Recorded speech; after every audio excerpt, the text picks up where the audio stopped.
This is shocking, astonishing. According to the Wall Street Journal, they admit that the biggest economic shocker is that all jobs in the past year have gone to illegal aliens.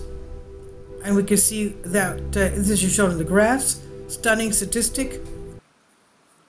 There has been zero increase in jobs for native born workers in over 5 years since July 2018. For much of the past year, we've been pounding the table on two very simple facts. Not only has the U.S. labor market been appallingly weak, with most of the jobs gained in 2023 and meant to signal how strong the Biden recovery has been, with Bidenomics about to be revised away. But more shockingly, all the job growth in the past few years has gone to illegal aliens.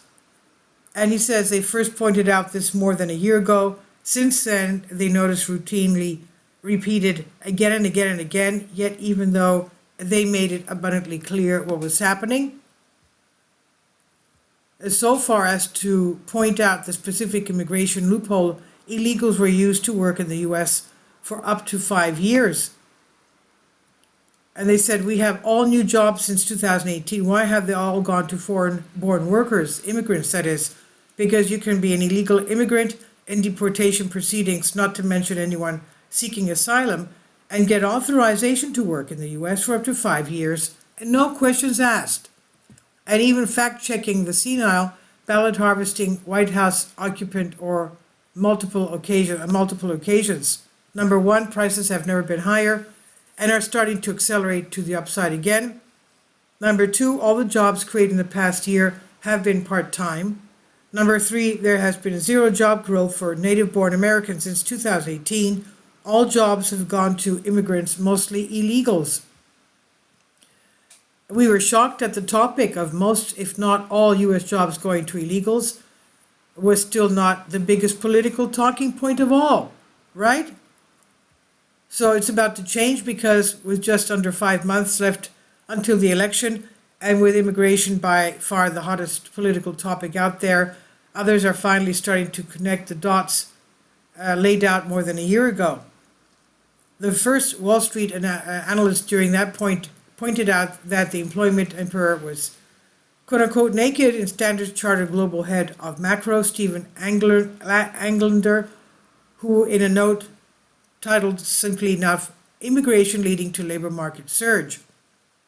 Undocumented immigrants account for half of job growth in fiscal year 24 so far.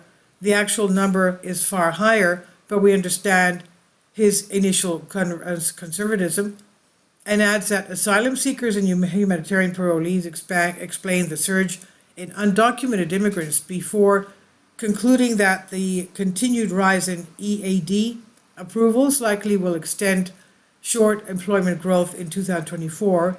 So that means, in other words, strong employment growth for American citizens always was and remains a fabulation, and the only job growth in the U.S. is for illegals who will work for below minimum wage, which also explains why inflation has not spiked in the past year as millions of illegals were hired. And there's an excerpt from the Englander note because they hope that more economists and strategists and politicians will read it and grasp what has been said over the past year. So staggering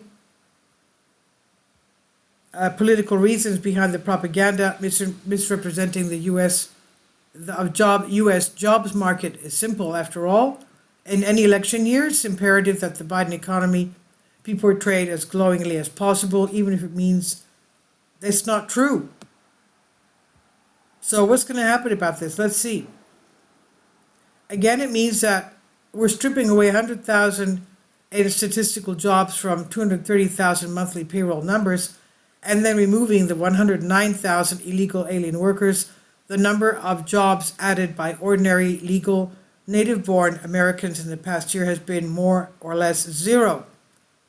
So we can't wait for Joe Biden to explain how this was remotely possible during his upcoming debate with Trump in 3 weeks' time.